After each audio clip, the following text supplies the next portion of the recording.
Hello everybody and welcome to Statistically Speaking. Today I'm going to talk about quartiles. And what quartiles is the quarters of a data set, or what you can call it. So we have quartile 1, quartile 2, which is often known as the median, and quartile 3. So what does this mean? Well, I guess median, you probably heard it before and have some understanding of what it is. It is the middle point in a dataset. But what does the middle point mean, and what is the quartile 1 and quartile 3 then?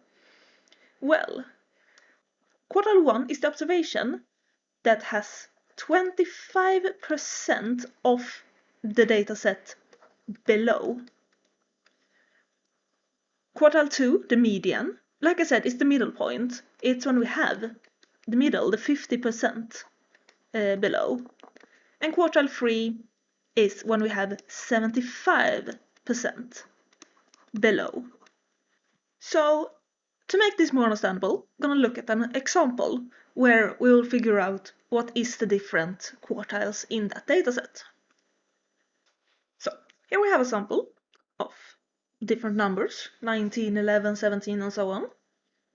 So when we're going to calculate quartiles and stuff like that, the first thing we do is that we sort them from lowest to highest. So if we do that, well, we see that 8 is the lowest. So we have 8, 8, and then we see that we have 11, 11, then we have 14, 15, 16, 17, 17, 19, and just give this a little.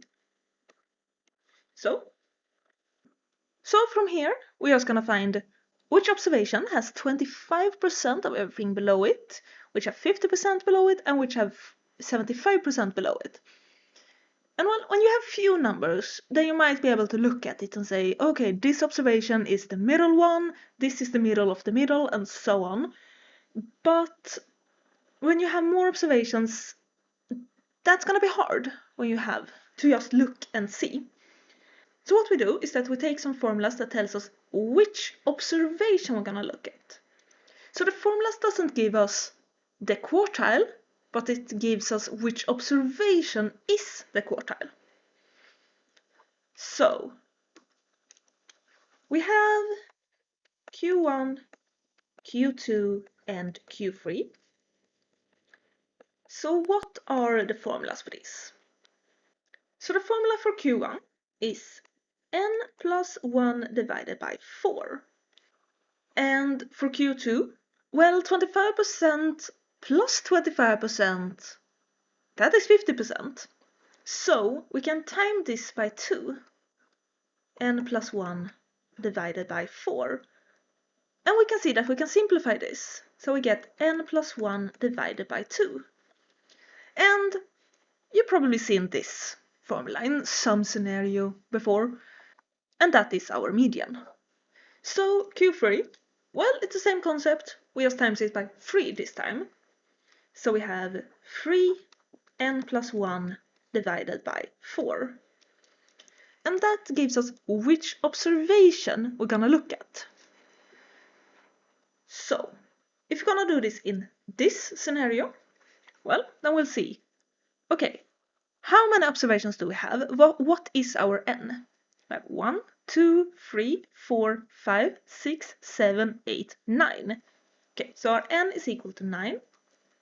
So in this case, we'll get 9 plus 1 divided by 4, 9 plus 1 divided by 2, and 3 times 9 plus 1 divided by 4. And this will give us 2.5, 5, and 7.5. That is which observation gives us the quartile. And like 5, that's easy to understand. We'll just 1, 2, 3, 4, 5. But how we do when it's 2.5? We don't have any 2.5. So what happens is we have 1, 2, and then 2.5 is here in between. So what we do is that we take the two numbers around it and take the average of those. So our Q1 is going to be 8 plus 11 divided by 2, which is going to give us 9.5. And that is our Q1 in this case. And then we go to Q2, our median.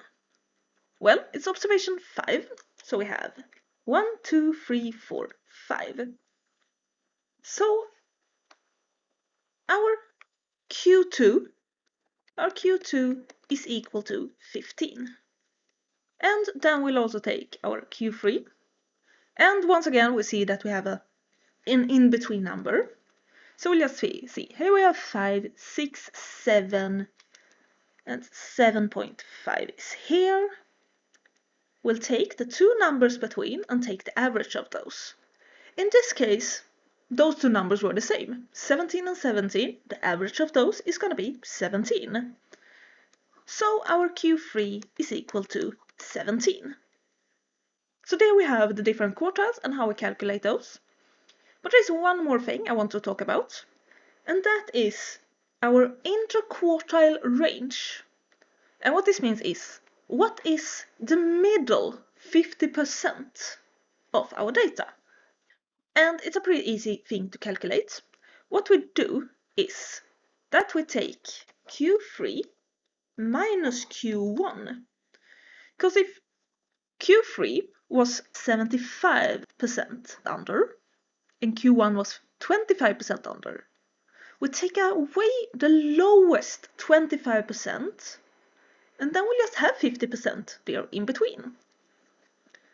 And in this case then, well, our Q3 was 17 and our Q1 was 9.5, which gives us an interquartile range of 7.5.